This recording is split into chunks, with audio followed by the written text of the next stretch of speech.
Welcome again. Shut up. No, don't open your mouth. Don't open your mouth. I'm introing. Hello, everyone. Smoke and Screams time. With me, Kyle, and him, the cackle. I was literally about to hijack your opening. I know you were. I know you were. You took a breath, and I immediately knew that breath meant words were coming. And I had to stop you. I was going to ask an important question, but I guess we'll wait. I guess. All right. We were just having a discussion beforehand. Apparently, I've said a couple times today, yesterday. I've said the word yesterday, referring to something that we did on Thursday. I play Ultimate Frisbee on Thursdays, and we're recording this Saturday. Today is Saturday. Ultimate was Thursday. Right. So a couple times today, I have said something happened yesterday, referring to the night we played Ultimate. And then Jacob said, yeah, a couple times today you've thought that today was Friday. Please stop saying a couple. I said several. Okay, you said it several times. 2 or 3. You said you gave 2 examples, and you're using your words very carefully. You're like a couple times. You literally gave 2 examples and then said, and then I think a third time. So I'm going to go with a couple because there are 2 examples that you gave. You want to find a third, find it, but I'm going to use the word couple because there are 2. Fine. Go ahead. Anyway, now that I've schooled you once, I'm about to school you again. I've said yesterday referring to Thursday a couple times, but I do not think that today is Friday. I think saying yesterday referring to Thursday does not mean that I think today is Friday. It means that I think yesterday was Thursday, and those are very different things. You just messed it up again. No, I didn't. Yes, you did. I did my argument literally right before we recorded was because I said yesterday, that does not mean I think today is Friday. That means I thought yesterday was Thursday. You just said I thought today was Thursday. That's why I said you messed up. No, this one we actually have to record. I'll go back and school you after we're done with all this and show you again that I didn't say anything incorrectly. But saying yesterday does not mean that I thought today was Friday. It means that I thought yesterday was Thursday, and those are different. So let's just take us back, right? So today's the 27th? Yes. Okay, let's say today is the 26th. This day hasn't happened yet. Okay. If I say I had a pizza bagel yesterday, what day is that, Kyle? Assuming today is the 26th? I just set it up for you, didn't I? Well, you said 27th, and you said today's the 27th. Now let's assume it's the 26th. Right. So now you've already lost me. Today is the 27th. Right now. We're recording this podcast on the 27th. Okay. But let's go back in time, right? Let's say it's 3:03. Right? On Friday the 26th. Okay.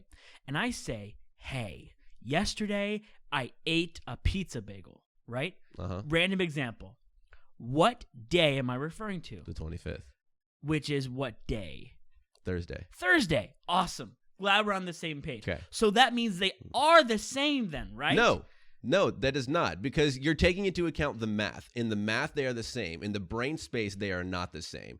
If I say, yeah, yesterday I went and played Ultimate, that does not mean that I think today is Friday. That just means what I think happened Ultimate, it feels like it happened yesterday, and so I said yesterday. I am very aware of the fact that it's Saturday. I did not go to class. I've been sitting there working on a report all day. I know that it is Saturday, but Ultimate feels like yesterday, so I said yesterday. They're not the same thing. I feel like if we had this argument on the inverse, you would be on my side, and I would be the one saying, just mind space, because this is totally an argument you would make, but yet because you want to be right, you're making an argument that you don't even agree with. Because I want to. 100% agree. No, listen to me very closely. This is not because I want to be right. This is because I know what is happening in my brain. Because again, I'm very aware of the fact that it is Saturday. At no point today have I thought today is Friday and yesterday was Thursday. But the couple times that I've talked about Thursday, it's felt like that stuff happened yesterday. So when I refer to the stuff that happened during Ultimate Frisbee, I say yesterday because it feels like it happened yesterday. Though I am very aware of the fact that it's Saturday, that thought doesn't cross my mind when I say what happened at Ultimate yesterday, because it feels like yesterday.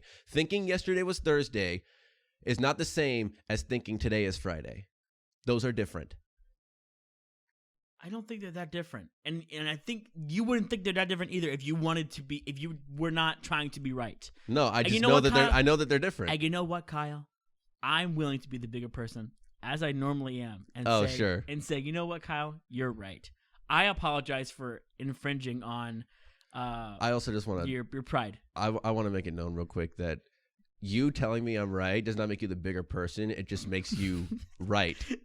to say that I'm right. How come? Because I'm always right. So you saying that I'm right makes you right. That doesn't make you the bigger person. That just makes you realize that you were wrong. No. Also a difference. Okay, sure. I'll say I'm wrong. Sure, I'm wrong. I'm wrong, Kyle. I'm wrong. Yeah, but you don't believe you're wrong. You're thinking you're being the bigger person, but really you're just setting aside your morals for the sake of not having a tough conversation because you're weak. What? Are you serious right now? This is hard for you, I know. This is not the topic of today's podcast, but we're about to switch it. You're weak. No. I'm not weak. You're welcome, Matt, and I walk over you when I feel like it. I think it takes a stronger moral compass and a stronger will to openly say, yeah, you know what? I'm done arguing. That's right. Also a difference. It's different to say I'm done arguing than it is to say, you know what? I'm wrong. When you definitely think that you're right. How else am I going to end this argument, Kyle? With something this little. Kyle, how else am I going to end arguing with you? We just both displayed our points. We can just go back and forth. How else am I going to end this argument? You can end it by saying agree to disagree. You don't have to decide that you're wrong. You can just decide argument over. I don't believe that you are right, but here's where we end the conversation. You want to be right. That's exactly what you want. So to make us the look you gave me, son of a bitch. The look you gave me. It's too bad we don't record this. Video-wise. Okay. You want to be right. Always. To end the argument, I don't care, right? I don't care if I'm right or wrong. I don't. At all. So instead of us arguing and continuing to argue, I just say, you are right. And you know what? To me, that takes a bigger moral compass because a lot of people will argue just to prove they're right. I think that takes a bigger moral compass when the argument is of larger magnitude or when it's a more important argument. Because in a more important one, you may really want to just prove that you're right because it's an important argument. I think in a bigger and more important argument, I agree. It definitely takes the bigger moral compass and the bigger person to go ahead and say, I'm wrong, you're right, argument over. But when it's something this stupid of an argument and with no consequence to the rest of our day, except maybe the nasty look I'll give you every now and then, I think you're just weak for just rolling over. You're genuinely mad. Who's the weaker one about getting mad over what day? Oh, no, I'm not mad either. I just want to make sure that my point is given and that you understand that I'm right. No, you're furious right now. And you Jacob, I don't get furious. You can't even get out words because you're furious. I am making all of my points very eloquently. I'm making my points eloquently too. Except for the times you get furious and then you go, because you can't figure out the words you want to say. That's furious. I'm just laughing at you. Don't you guys love this podcast? We start off on a hot note every now and then. Every now and then. One of those notes. I feel like this is good actually because we were both slugging around. I about fell asleep in my chair trying to think of something to talk about to start this. I literally had my eyes shut thinking, and I straight up about fell asleep. Yeah. So yeah, we like to toss it up every now and then, and I'd also like to point out none of that was artificial. That's kind of how we just talk around the house too. Yeah. Like if someone was just a fly on the wall, that could be just a conversation we have off mic. 100%. Let's say off camera, but we don't have a camera yet. Actually, we have one. It's right behind us, but yeah, it's right behind. That's another thing that we've had this sitting situation that we've been doing this podcast in for now 18 episodes straight. 18 episodes, wow. But the second we start recording this with the camera, we're going to have to rotate where we're sitting for the sake of the backdrop. Mm-hmm. And I'm really not looking forward to that switch. Nah, me neither. At all, because I'm comfortable in the space that we're in now. Yeah, I mean, as long as you're across from me, I'm good. Yeah, I mean, we should have started sitting the way that we were going to have to when we made it to the camera a long time ago so that we got used to it. But we never did that. It literally would have just been us moving and then sliding the mics. It literally would have taken 3 seconds for us to be like, let's sit there instead. But we never did it. It's okay. We'll be fine. Also, I miss having a dinner table. I know. We eat like on our coffee table, and it's always so gross. I miss having a dinner table. Yeah, the beginning of last semester, every time we cooked anything, we'd bring it straight to this table.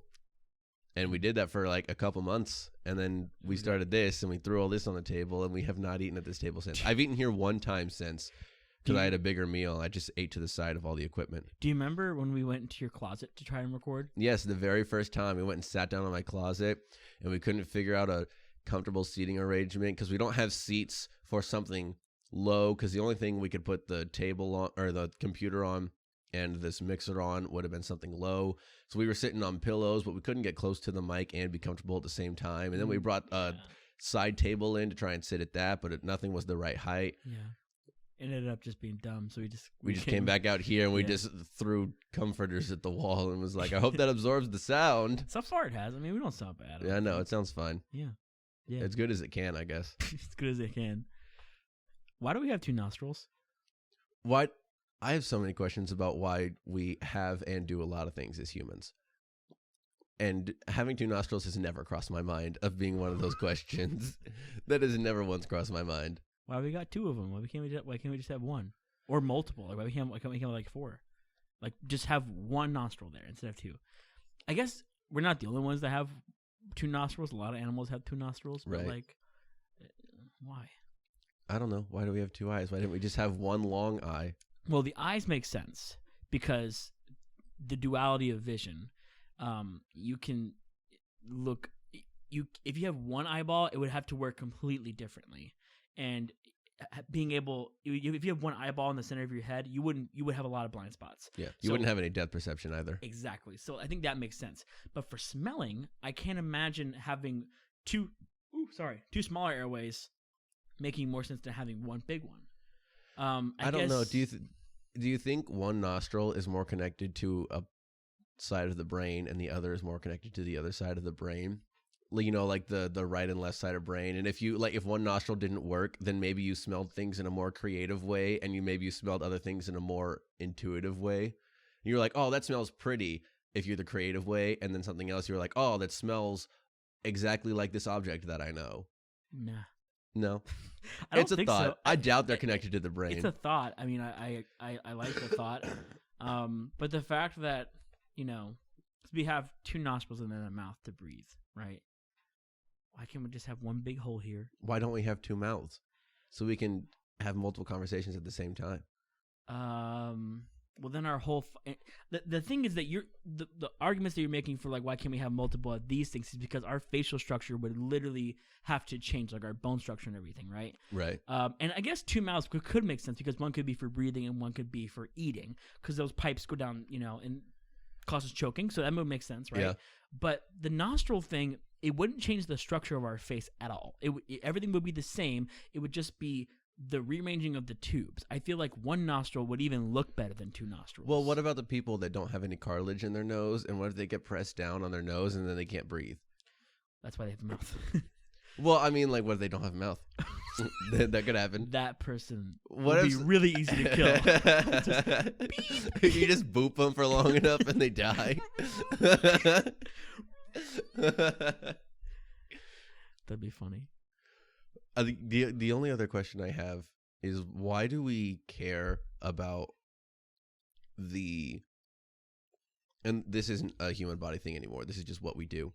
Why do we care about the behavior and lifestyle of animals, specifically ones that don't interact with humans day to day? Like there are scientists and zoologists that go and study the patterns of lions and their behaviors and how they operate in a pride and what they do throughout the year and how they move from place to place where they're living. Why do we care at all? That's a good question. Lions are pretty. I'll give you that. I care about the lions because they're lions and they're animals, but they live out in the wild.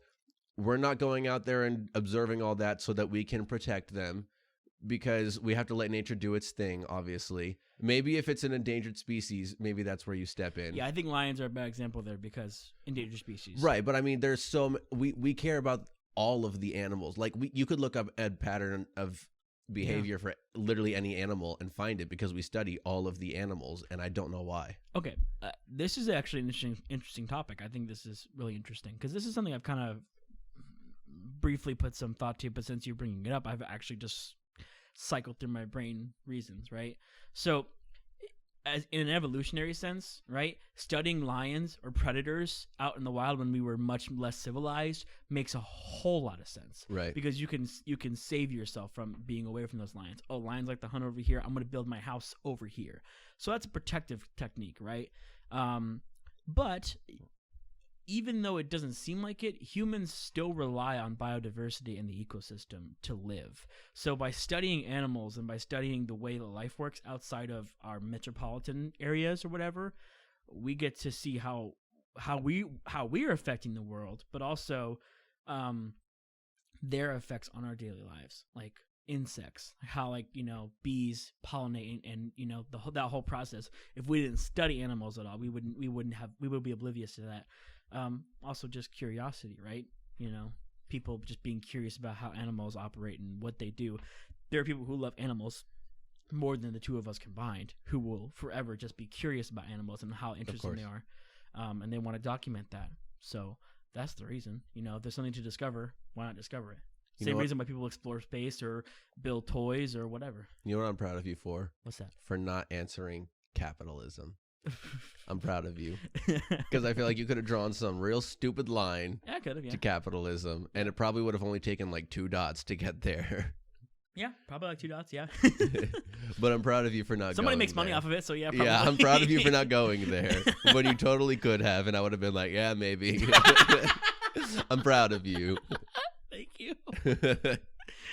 All right, guys. Well, speaking of capitalism. We're actually going to talk about something that's kind of a child of capitalism, or like a cheap way to make money. How about that? A ploy for profit. Ploy for profit. That's actually a really good little saying you got. Little alliteration.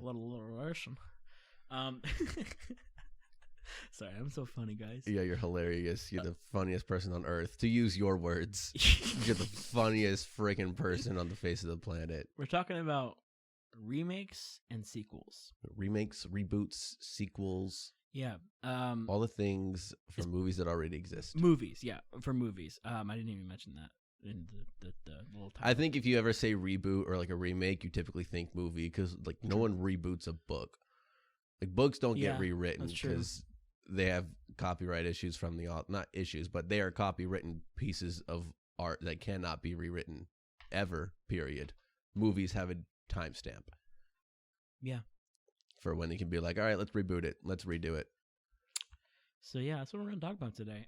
And specifically, we'll actually probably get into why movies shouldn't be rebooted or remade, but I would like to flip the question and say what movies actually need a reboot or remake. Or sequel. Which, I think is a more interesting question, because it's very obvious at this point that Hollywood will continue to reboot and remake movies no matter how terrible they are. Yep. Or how good they are. I think some good examples of some good remakes, which a lot of them, I'll be honest, I have not seen, but they get tossed around a lot. Sorry, I had to clear my throat there. Blade Runner 2049. Right, I haven't seen the new one. But people rave about it. Yep. Like it's all handmade sets and stuff like that are really cool. The newest Footloose isn't terrible. It certainly wasn't necessary, but it wasn't terrible. True. They're making a new Mortal Kombat right now. They're remaking that movie because there's that old one from like '95, which I've seen. Wow, great movie. Did you know there's a Doom movie? Yes, there's an old Doom movie with Dwayne Rock Johnson. Yep. People saying they want that remade because I think they think it would be a good comedy. They try to make it too serious in the '90s whenever they made the movie. Right. Well, I mean, they are making a Dune movie. Not Dune, Doom. Oh, okay. I was gonna say, I thought you said Dune because there is an old Dune movie, and then you said really? Yeah. Oh. And then you said The Rock, and I got real confused. Yeah, Doom. Like, okay, gotcha. That was hard for me to get out. I actually knew you were gonna make that not mistake, but yeah, mishear me. Yeah. But yeah, I thought there was only one Dune movie, but I guess I'm wrong. Yeah, there's an older one. I forget, or if I'm not mistaken, there is an older one. Okay. Which I forget when it came out. I can look it up. But yeah, there's a new Mortal Kombat coming out. There was another reboot. Red Dawn. Have you ever seen? Red Dawn. Yeah. The newest Red Dawn from whatever that is, 2014, maybe somewhere around there. That was really good. I really liked it. What's another reboot that's really good? It was interesting seeing Josh Peck in a role like that. Right. And actually do well. Yeah. It was really good. I'm just gonna look up the best reboots because. Okay, yeah. There's a Dune from 1984. Yeah. Wow. I'm not crazy. What a year. I'm just gonna look up the best reboots to kind of get us. Do any of the Spider-Mans count? Spider-Men? Count? I would say that's probably And then all the Batmans.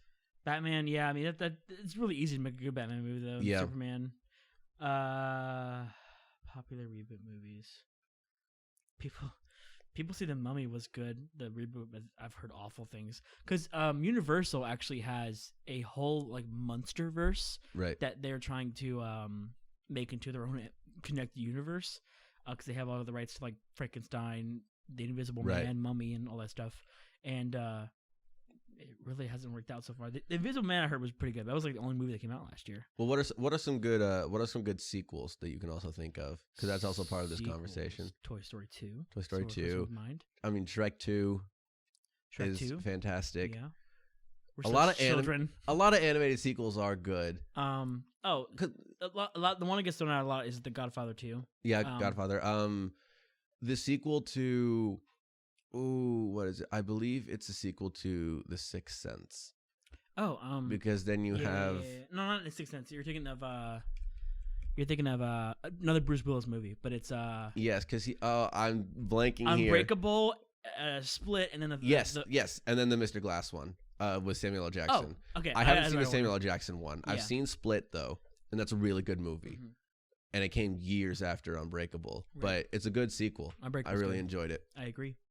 There are not a lot of non-animated movies that exist with a sequel that didn't come from a book series. Terminator 2. Yeah, I mean there are obviously plenty of them, but it's difficult to find reasons to make a sequel without people being like, but it was so good already, like you're gonna ruin the story from here on in. And sometimes they do. Too. Yeah, awful movie. Grown Ups 2, terrible movie. True. So there are not a lot of instances where they give a sequel that didn't come from a book series and also did it with good reception. Right. There are certainly plenty you could think of, but I would say there are plenty more that you can think of that did it wrong, or poorly. So yeah, I think one of the main culprits of the reboot phase is Disney. And I think I'll just get started with some of my lists because some of my lists obviously comes from Disney, us being big old Disney boys. Don't all these movies come with, like when they originally were made, they came with some contract that within 20 years a live action remake had to be made of the movie, and that's why these are existing right now? No. And they're kind of being cranked out? As far as I know, no. That the whole idea of first of all making the live action remakes is to make money, but all of these stories are right. They're old tales. They're fair use. Yeah. So I cannot stop burping. I'm sorry. They're all fair use. So, and they're all going to be like I can make an Aladdin movie right now, or the what's the tale it's made off of? The thieves, the 500 thieves. What's what based off of? Aladdin. It's oh right. It's based off of a tale. But I can't remember the name of it. I don't remember. Regardless, that was a bad example because I couldn't think of the name of the actual fairy tale. But all those stories are in fair use, so you can make whatever stories you want about them. And Disney is just going to, since they've already made the first one as such a classic, make it into a live action because they can make more money off of it, use people's nostalgia. It's super easy for them. So that's the only reason I can think of to get those remakes out. Well, I can look into it. I'm sure it's be a quick search, but I think that these movies have a clause or a contract somewhere within the movie, like Lion King and Mulan, stuff like that, where in some certain amount, and Beauty and the Beast, like some certain amount of time, a live action remake has to be made. The only reason I think that's not true is because they've done it out of order.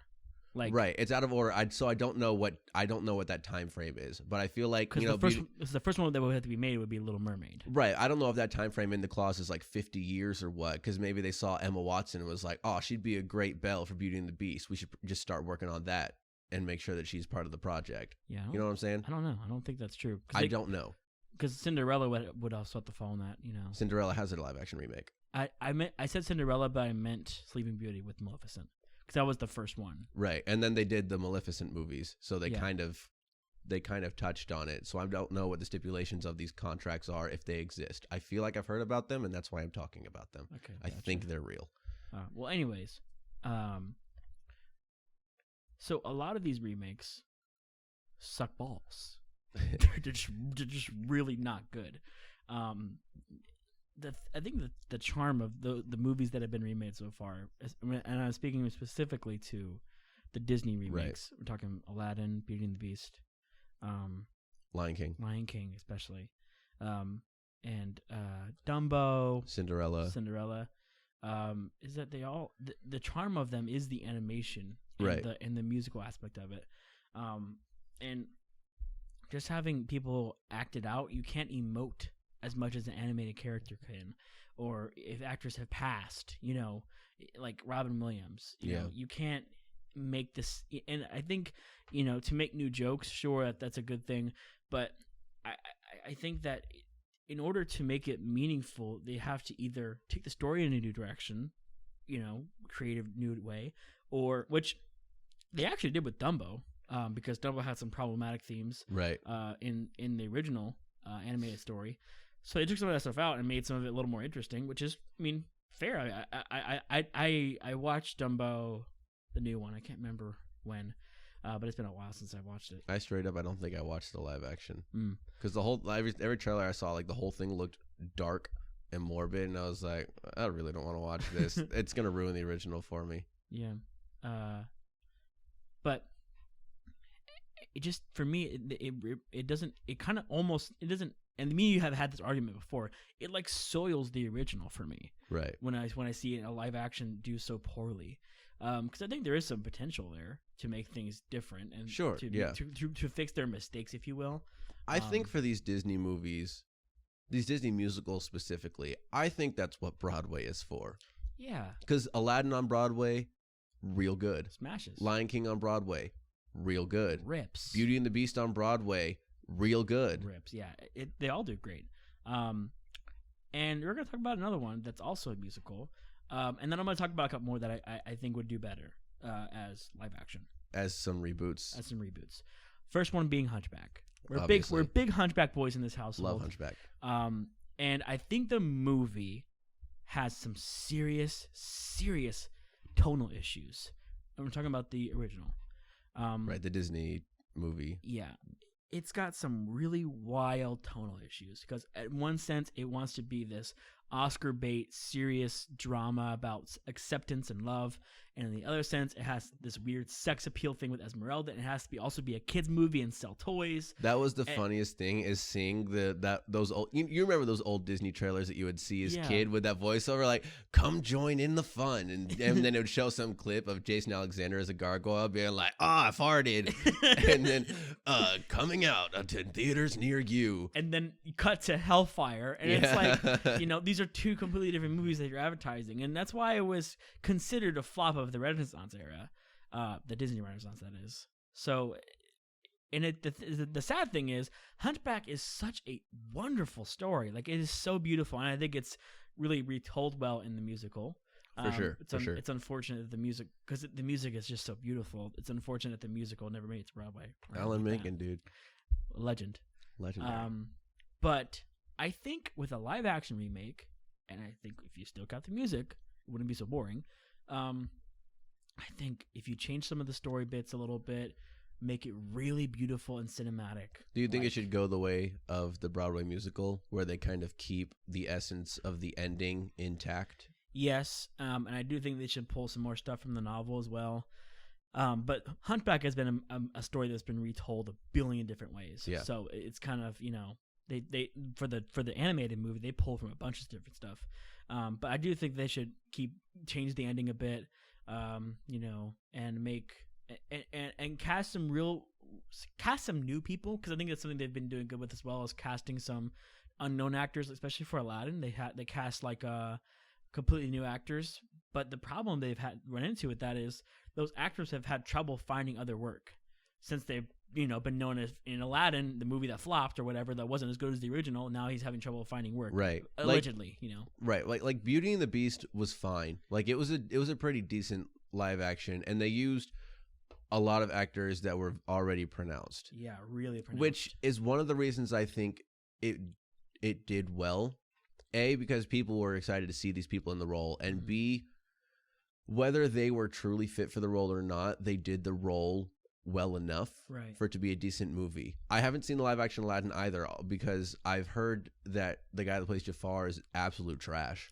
Yeah, like, And like if you're gonna cast people that that don't have a storied history in Hollywood, I'm super down for that. Obviously, people have to get into a role, and like a big Disney movie is a cool breakout role for somebody. True. But at least cast it well. Like if I agree, if that guy is not a good Jafar, that should have come through in the audition. Like there's no way that he got through as a really good Jafar and then got on set and got stage fright and was no longer a good Jafar. Right. That just doesn't happen. And I mean, it could have been the director's vision too. You know, Jafar is a very cartoonish character. Right. He's like 6'9", super chiseled chin, and has this silky voice. Like it's I can't even attempt to do an impersonation. No, yeah, it's impossible. You know, and Scar is is another good example. This brilliant actor whose name I cannot pronounce plays him in the live action movie, but he is not a singer. You know, he's intimidating, but he's not, you know, at all, you know, who the original voice actor was meant to do. Yeah, Jeremy Irons, I believe is his name. Exactly. Absolutely kills his Scar. It's the perfect. Lion King is one of my favorite movies. And he's probably a big reason, because especially when I was little, I remember very specifically loving audio portions of movies, and Scar was a big part of that for Lion King, with some of the ways that he would talk to Simba and flick a rock or something like that. You know, like he was the way he would talk, and then the subtle things that happened around him made that movie for me when I was a kid. Yeah, I 100% agree. And that voice cast is all just stacked. The only voice that sticks out to me now as an adult is Simba's voice, unfortunately. Old or young? Old. Young Simba's great. But right. The older Simba with Matthew Broderick, it just kind of sticks out to me. But he was really popular at the time with Nathan Lane, so it's just like, you know, it just makes sense that he got the part. But like I said, Hunchback, I think it's a clear winner, and I think it could get Disney an Oscar. I think it could if they do it right. Yeah. It's such a timeless tale, and I think it's so important for society. And who's playing Quasimodo?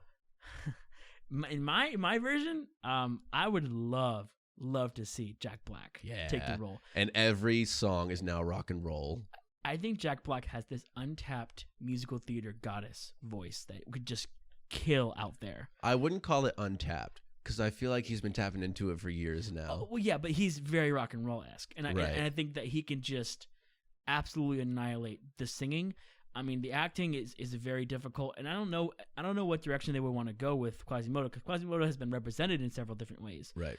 In some ways, he's been represented as like having the mentality of a child. So, you know, like the I don't know the mindset, but like the mental capacity of a child. Right. You know, so if that's the case, I would rather them cast somebody who has that, you know, has that handicap, and have them also be talented, because those people exist.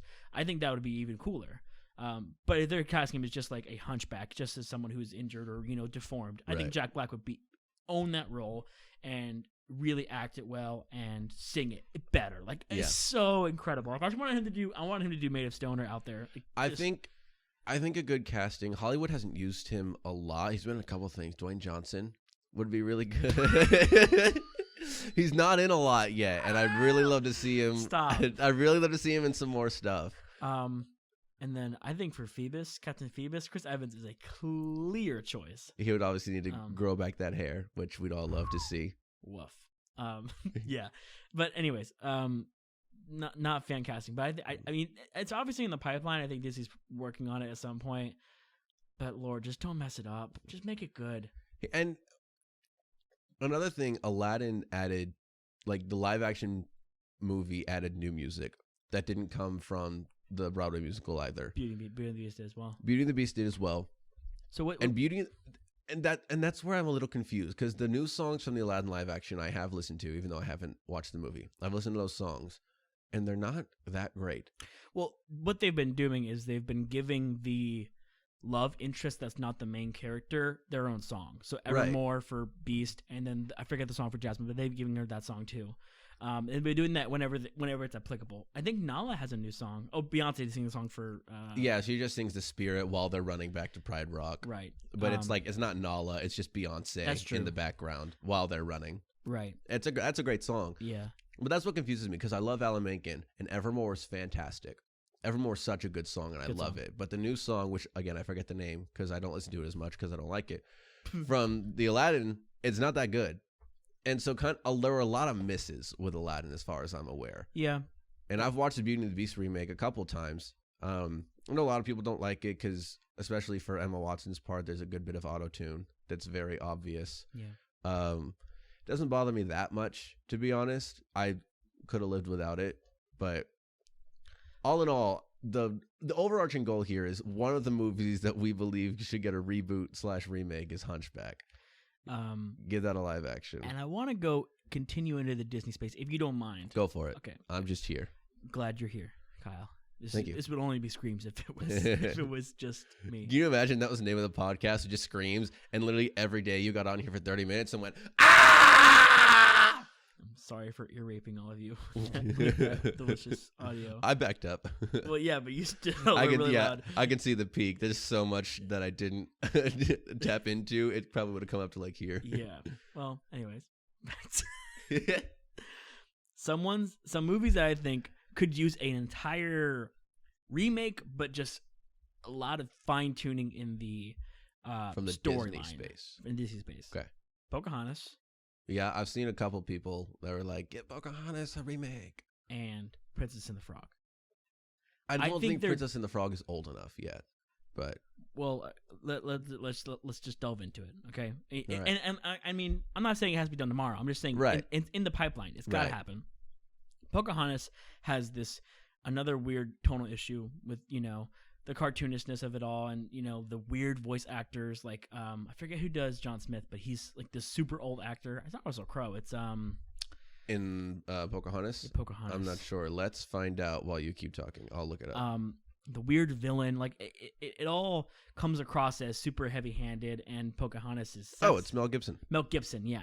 His voice sticks out really weird. The music's just beautiful, though. Yeah. Oh, Christian Bale is Thomas, one of John Smith, like the guy that's with John Smith all the time. Really? Did not realize that was Christian Bale. It must have been him when he was really, really young. Because I guess so. The movie came out when 95. Actually, yeah, he was a full-grown adult when American Psycho came out, which was like 98. Yeah, so I mean, I guess he was, Hollywood prime already. I did not realize Christian Bale was in this movie. Anyway, Go on. But I think that that movie could just use a lot of plot. It could be a better story than the one that's presented in the movie. Right now, it's kind of looked at as one of like Disney's, really problematic movies. It had some weird, like the sexualization of Pocahontas and all that stuff. Like it's just looked at badly now, especially in 2020. I know that part is, but story wise, I think it's looked at as not revered, but it's looked at a pretty positive note. Not by Native Americans.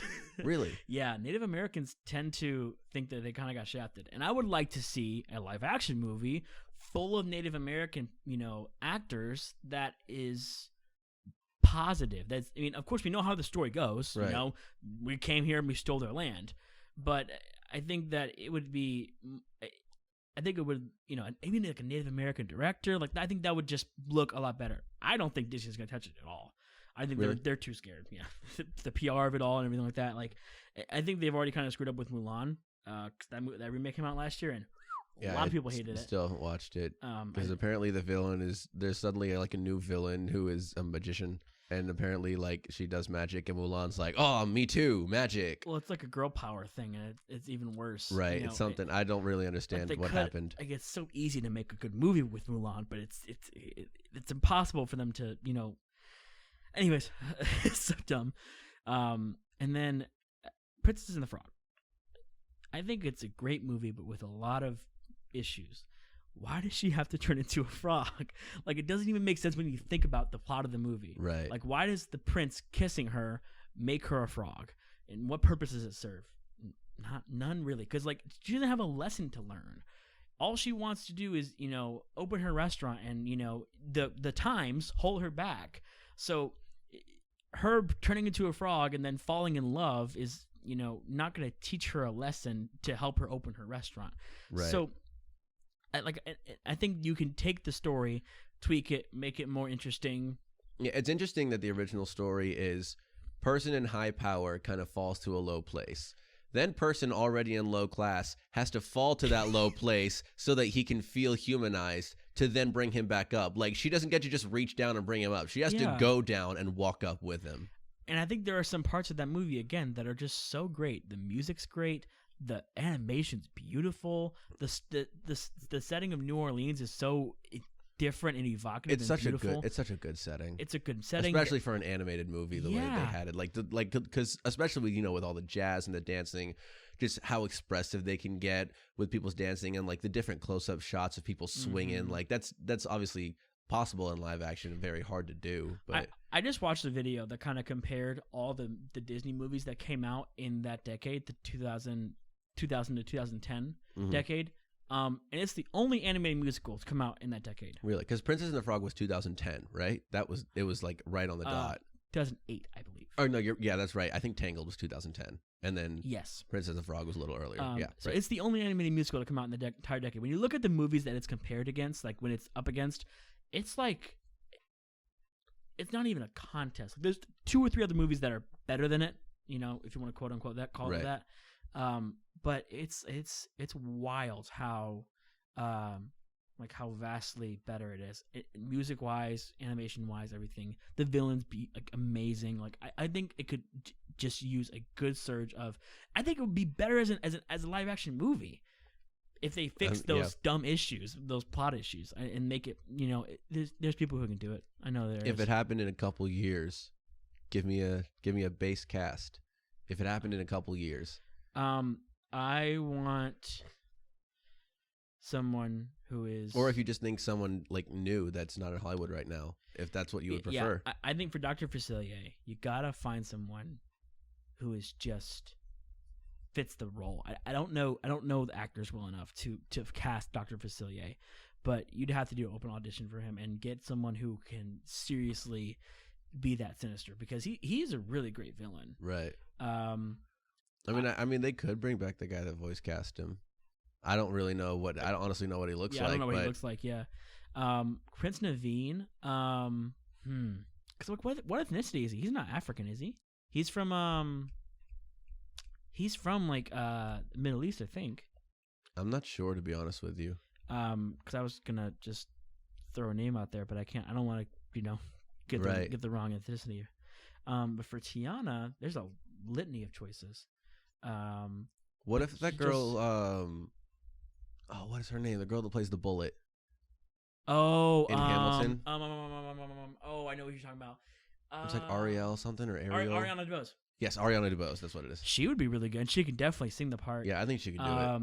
I don't know the person who plays the girl from Once on This Island, but she's a fantastic singer as well. She's the lead in that. That would be good. For Mama June, you can have Viola Davis. Sure, that'd be good.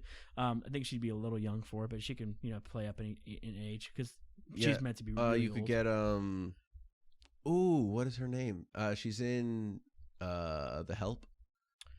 I think you're thinking of Viola Davis. Oh no, you're thinking of She's also in Snowpiercer. Yeah, I don't know her name. It's gonna kill me. I'll look it up real quick. Yeah, and for some reason I always forget her name. Yeah. I will find it here in a second. Please. Octavia Spencer. Also, again, I mean, you said Viola Davis. That's what made me think of her, because Viola Davis, obviously, also in The Help. Right. I always forget her name. I wonder who could play the alligator. What's the alligator's name? Why do we even know this movie? Dude, it's been a while since I've seen this movie. It's pretty recently, but I know you watched it like 2 months ago. Mm-hmm. What is it came out in 2009. By the way, December 11th of 2009 as well. It was on the verge of 2010. Oh wow! I didn't realize. Let's see. Ray is the bug. Yeah, I don't really care who plays Ray. Louis. Who's gonna play Louis? Well, who even voiced him? I just kind of looked at the name. Okay, yeah. So Ray, was a white dude. Jim Cummings voiced him, and then Louis is an African American dude. His name is Michael Leon Woolley.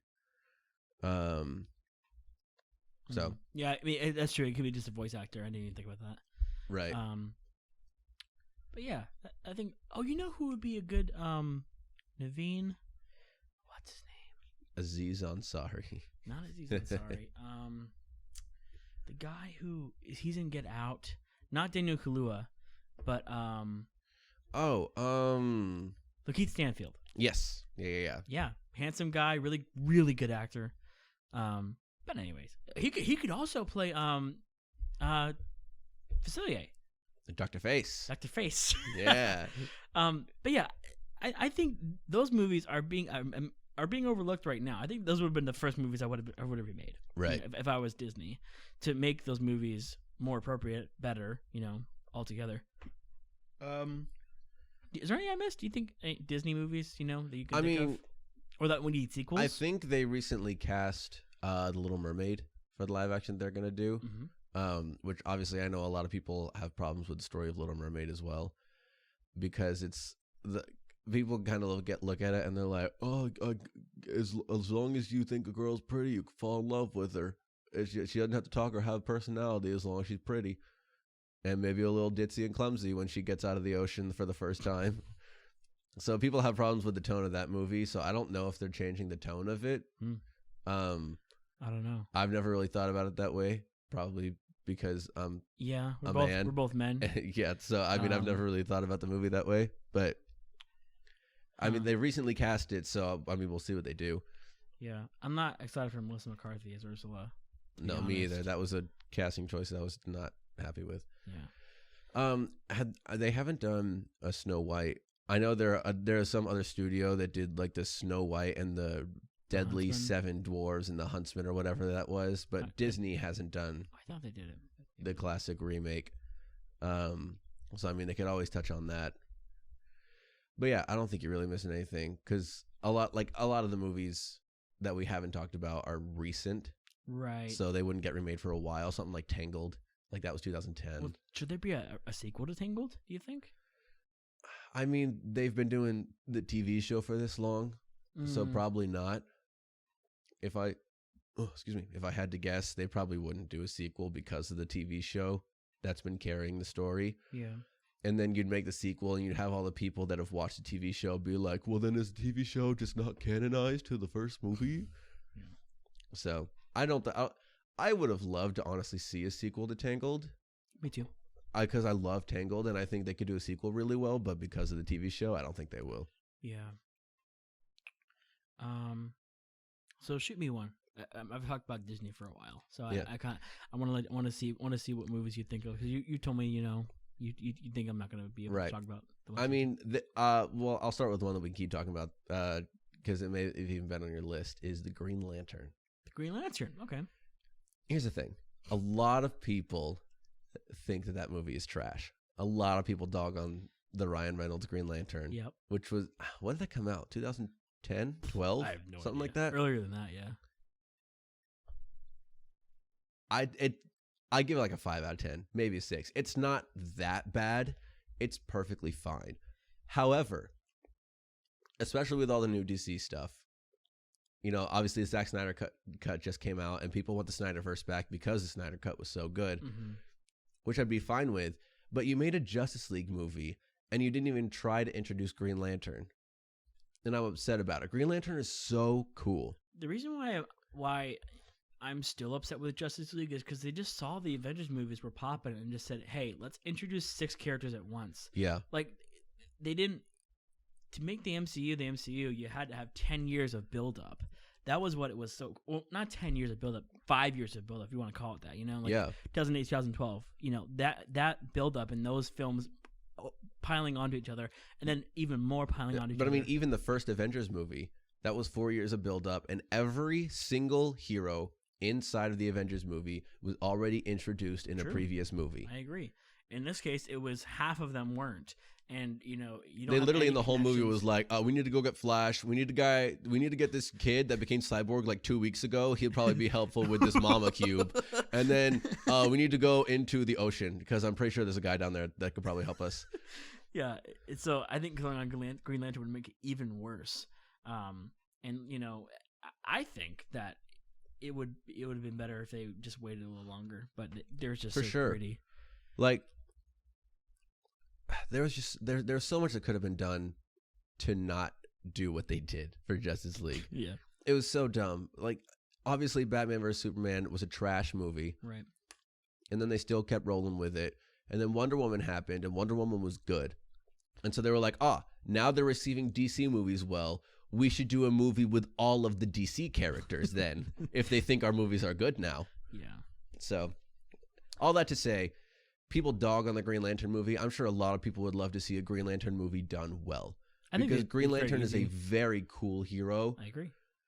And especially with, like, at this point, DC has a tried and true formula that they can follow for superhero movies. They don't have to be as comedic as Marvel is, because Marvel has kind of found their formula.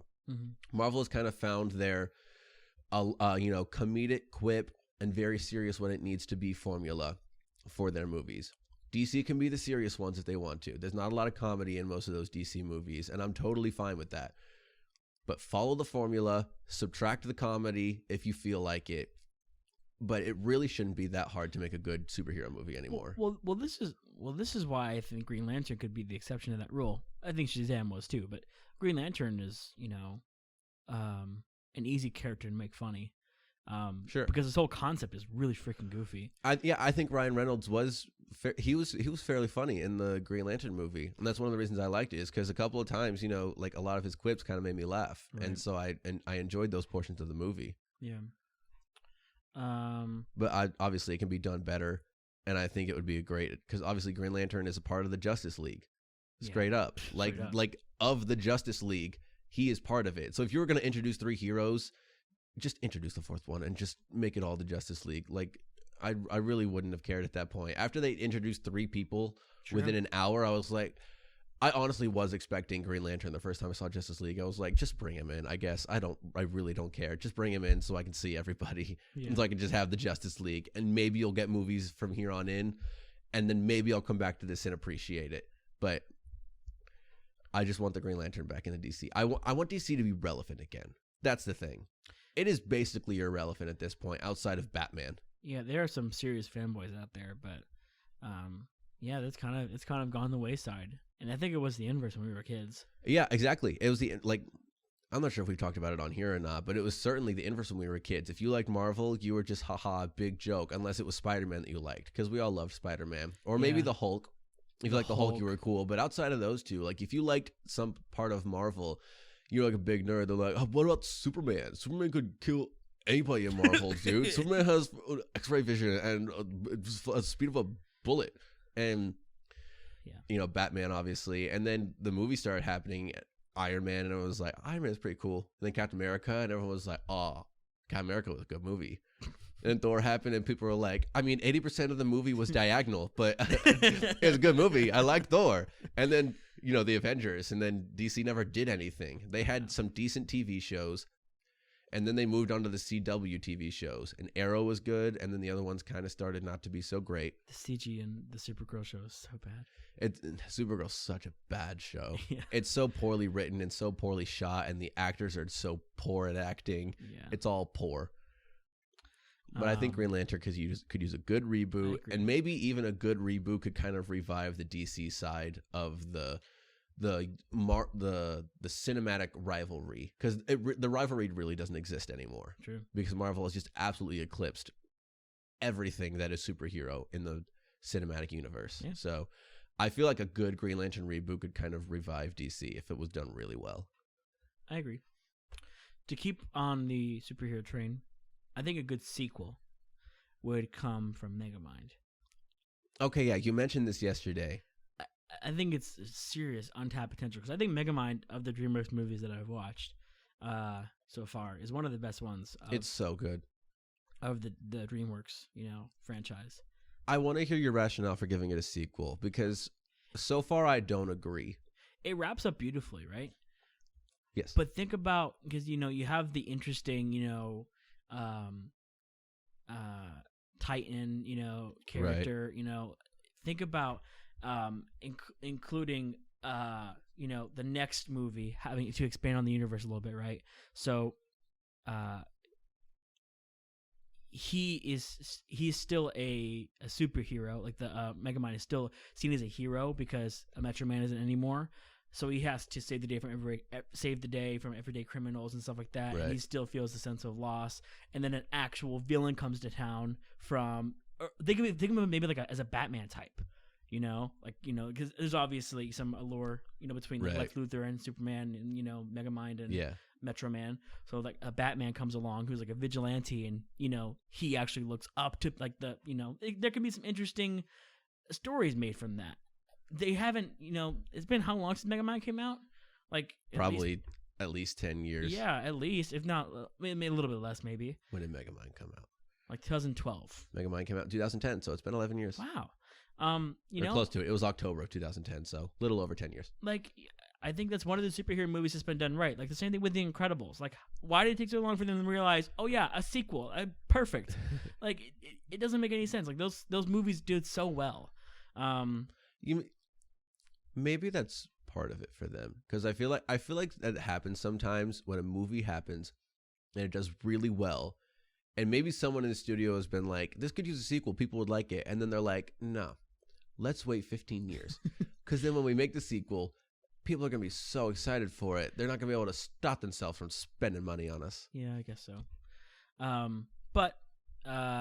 That's easy. Like, I think that's an easy way. They can make a whole franchise out of Megamind. I think that would be really easy and simple. Or introduce aliens. That'd be fun, Yeah, I think that's easy. What about you? Next one. So I guess a little bit of deviation from kind of the set we've been on. Right. Is my favorite movie of all time. I think could use a fun remake, and that's Strangers on a Train. So if you haven't seen Strangers on a Train, it's this old Alfred Hitchcock movie, which I think came out in 1951. As far as I'm aware, it has not been remade. I think I looked it up yesterday just to make sure. I don't think it has been either. I think when I heard of it. It is such an interesting story because premise of the movie, there's this famous tennis player and he's in this relationship and he just really doesn't want to be in the relationship. It's kind of like a relationship for PR reasons, kind of like a public thing, but it's like, and she's really into it, but he's just not, but he's doing it for, the public face, that's just part of his job is what he feels like.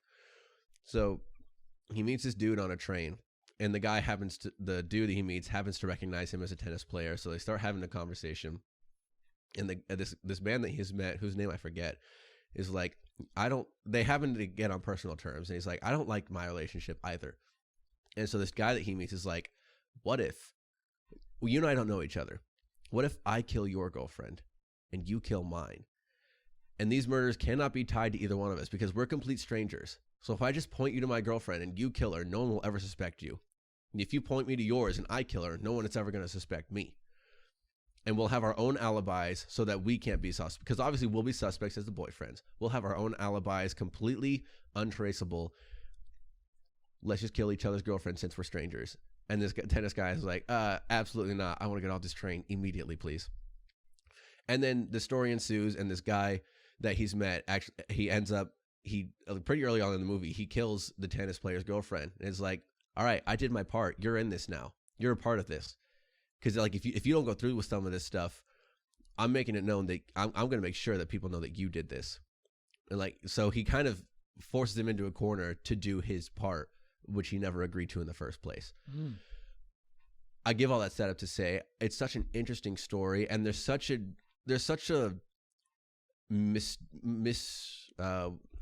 mystical, not really, but like a kind of mystery, horror, really intense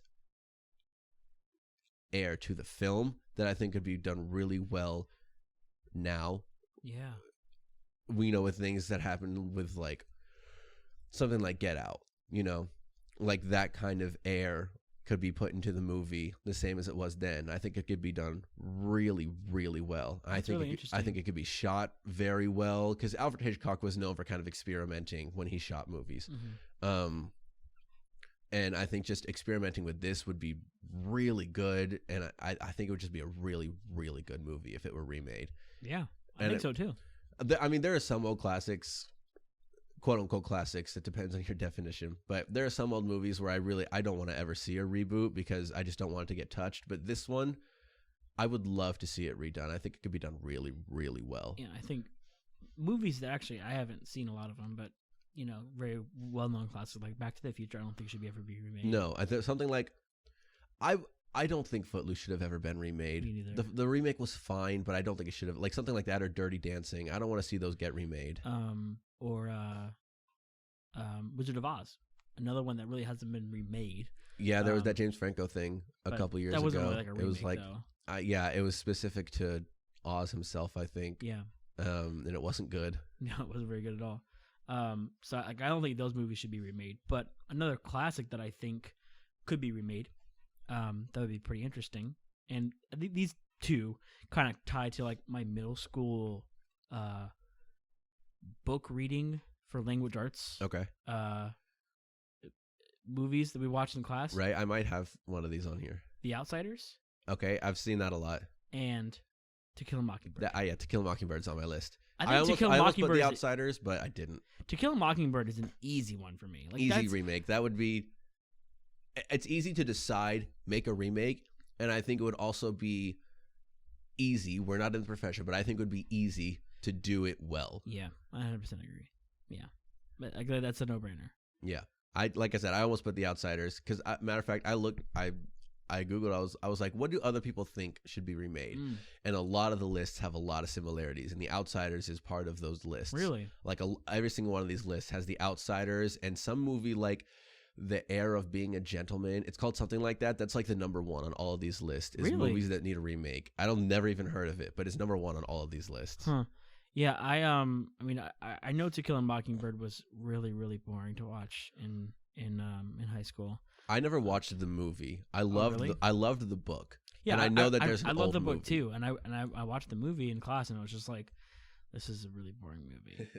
But it's a really good story, and I think it'd be really good to retell it in a movie. But The Outsiders, to me, I remember people always complained with books that books were not the same as the movie, right? Like, right. Like they changed things in the movie, or the book was better than the movie.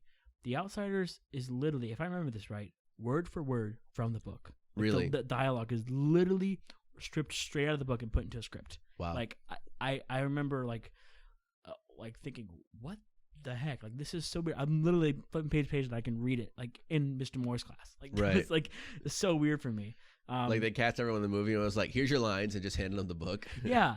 I think that could use, some really, like, I think it could use just some revamping. Yeah, a new, coat of paint on it. I mean, why not? I think those movies could use a remake. Like, that makes sense to me. Yeah. Another one that I really wish I would have touched on more, we're talking about Disney because it's so out of focus now, is Big Hero 6. I think that could be made into a trilogy or a sequel. I think they have to be making a sequel for that at some point. Oh, I don't think so, no. I think they have to be, if not only for the sake of Baymax merchandise. For a lot of people, movie. a lot of people didn't like that movie. I thought it was okay, but I'm a sucker for superhero movies. I love that movie. Some people just don't like it, and I mean the villains, give or take, I think they could make a better one, I think they definitely could. And, it's I think there was a TV series, or like I'm honestly not sure. A very limited one that was in the works. I think it could have been good, but anyways. This is also a literature-based remake, and I don't remember how old the movie is. It's not that old. I know it has Cameron Diaz in it. It's My Sister's Keeper. I just read that book. I finished it a couple months ago. Really, really good book. Problem is, the movie, it's fine throughout the movie. Like, it kind of keeps touch with the book a little bit, but the ending is legitimately completely different. So I'm going to spoil the ending for both the book and the movie here. So if you happen to care about this, I don't know why you really would. It's not that significant of a movie. Right. But anyway, so in the book, the whole premise of the book is there's this girl named Anna, and she is a genetically modified, created person. So her parents had a daughter named Kate, and she has some disease in her body, and I think it's also a cancerous disease, and she's constantly like needing new cells and bone marrow and this and that, and liver fails and blah blah blah, and she just was always constantly having surgery, and she needed, I believe, a kidney transplant, and her brother, who already existed, was not a perfect match, and it was impossible to get a perfect match. And for a lot of her bone marrow and blood cell transplants, a lot of the things required for her required perfect matches within the medical landscape that didn't exist. And within this book, the science existed to create a child to your specifications. And they created this child with really no specifications other than to be perfect matches for Kate. Like, they didn't make her this also gorgeous child with superior intelligence to all children. Like, they wanted to make sure that this wasn't like an, I guess, quote unquote, an unfair baby. Like, the only genetically portions that they modified were be a perfect match for our sick daughter. And so then within the book, this girl, Anna, who is the genetically modified baby, at the beginning of the book, GMB. Yeah, at the beginning of the book, she goes to a lawyer. She's like 13 years old. She goes to a lawyer, and she's like, I just want to have control over my body. I am tired of going to the doctor for my sister's sake and giving up stuff that I don't want to give up. I'm tired of giving away my body to her. I want control of my body. And so that's the whole book, is her kind of battling her parents and like breaking down and not being sure and just wanting control over her body and to be able to give her sister, like, to choose these things if she so chose. And then at the end of the book, she gets in the car with her lawyer, and they're driving somewhere, and they get into a car crash, and Anna actually dies. And the whole time she makes this decision because Kate needs, I believe she needs a new liver, and Anna's gonna, or kidney, I guess, and Anna's gonna be the one to donate it. And she just, again, she wants control of her body. She doesn't really want to do it. She wants Kate to live, but she just is tired. So she gets into a car crash, Anna does, and she dies. And then so the kidney is then given to Kate anyway.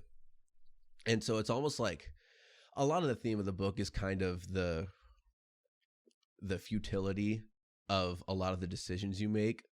Almost, it feels cruel like irony. Yeah, that's kind of it's a really interesting ending, and I really do like it. Yeah, because then Kate has to live, obviously, like, she gets to live with a piece of her sister inside of her that she knew that her sister loved her anyway, and she was battling not wanting to give that to her. But she gets to look at her scar and remember her sister, that even though she may not have chosen it, she's still there, that kind of thing.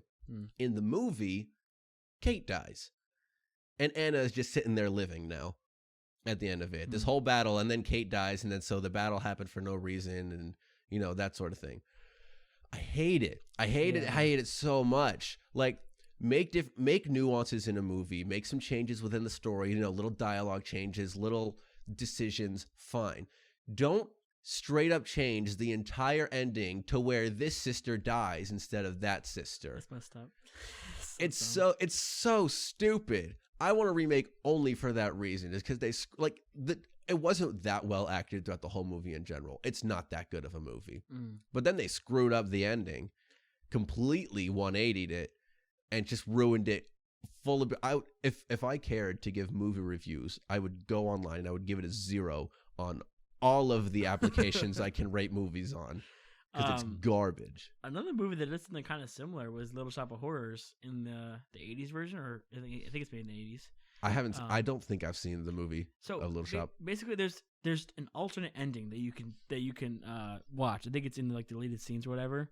But basically, the whole story is, if you're familiar with the story, spoilers.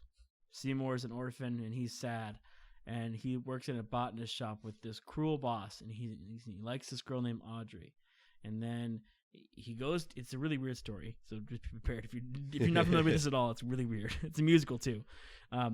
He goes to this plant fair, or whatever you want to call it. He calls it a Chinese man who gives him this plant. It's a very peculiar plant, and the plant is actually an alien from outer space. And the plant, he notices, is like, dying and wilting away, and he accidentally pricks his finger on some thorns, and the plant perks up, and he realizes the plant only eats blood. So in order to make the plant perk up, he starts feeding it little droplets of his own blood. And as he does this, the plant starts to grow and grow and grow, and people start flocking to see the plant because it's such an interesting plant. The business gets really big, and life starts going great for Seymour. So as he goes on, he realizes as the plant gets bigger and bigger, I can't really keep cutting myself to feed this plant. It's a really peculiar situation. And he's like, all right, I'm going to go grab a sandwich. And he leaves, and the plant starts growling. And he's like, oh, I can't feed you right now. Sorry. And then he's like, the plant starts speaking to him. And it's like, what? You can talk? What? Shenanigans. It talks like this. Talks like a sultry little black man. And the plot ensues.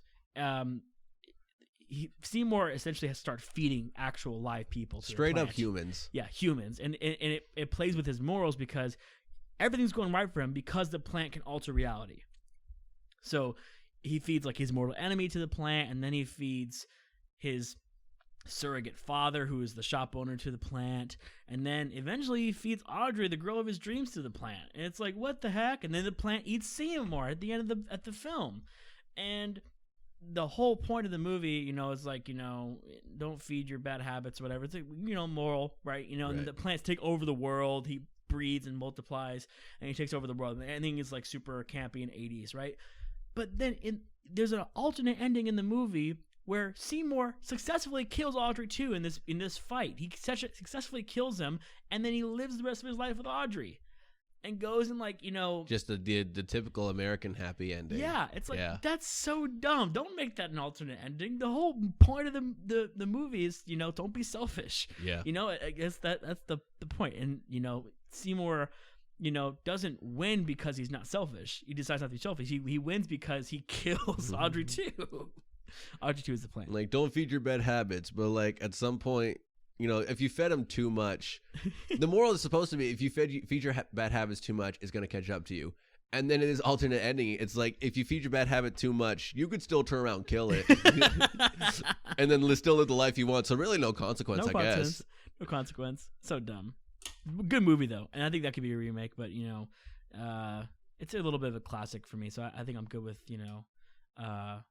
what's his name? Why can't I remember any actors' names in this? I don't know. I'm really good with actors' names, but some of the movies we touched on, I wasn't too familiar. Rick Moranis. Oh, okay, yeah. Yeah, that guy. He's in his 60s now. Anyways, I only have one more. Yeah, good. That's a good thing. I was gonna end it. I don't know if you've ever seen this movie. It's not like a nuanced movie. I'm just not sure if you've seen it. Okay. It's Clue. Clue. Have you seen the Clue movie? I love Clue. I think it's really well done. Yes. I think it's a great movie. Mm-hmm.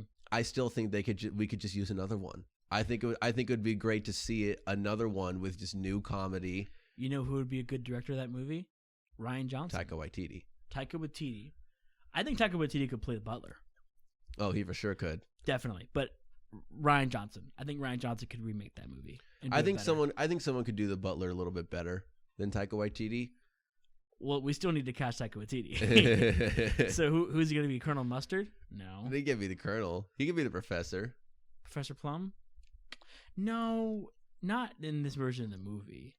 I think he would play a great butler because Tim Curry. I'm about to say Tim Allen. Tim Curry's the best. Tim Curry plays the butler and does it so well. I think he should play. Taika Waititi should play the butler. I mean, I'd totally be fine with that. I think Taika would be great.